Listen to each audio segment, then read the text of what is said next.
America spent 10 years and more than 5,000 lives building the greatest engineering feat on the planet. Then it opened, and almost nobody came. The date? August 15th, 1914. Here's the story. A cargo ship called the Ancon slides into the locks and crosses from the Atlantic to the Pacific. 10 years of American digging. An entire mountain range cut in half. And then the crowd is the crew and some guys who worked there. Because 11 days earlier, Germany invaded Belgium. World War I had started.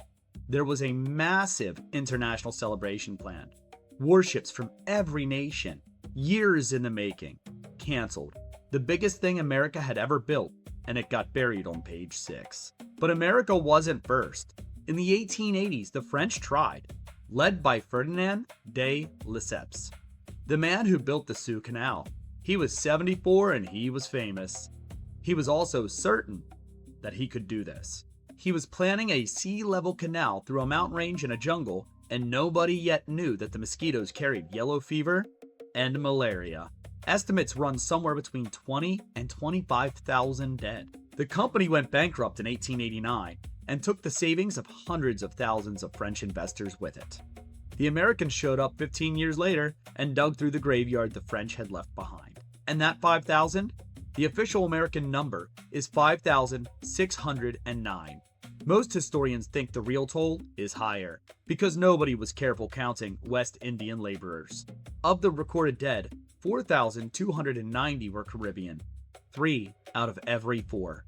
Barbados alone sent 20,000 men and lost 14% of its population in a decade. And here's the part nobody tells you. The whole reason we built it was time. In 1898, the battleship Oregon had to steam 14,000 miles around the tip of South America to reach the war. And the country sat there watching a dot on a map for 2 months. Never again. Build a shortcut. Move the fleet in weeks instead of months. And how did Teddy Roosevelt get it? He recognized Panama's independence from Colombia almost overnight. Then he signed the Canal Treaty with a Frenchman who was not Panamanian and had not lived there in years. Roosevelt bragged about it later. He said if he had done it in the traditional way, he'd have sent Congress a 200-page report and the debate would still be going.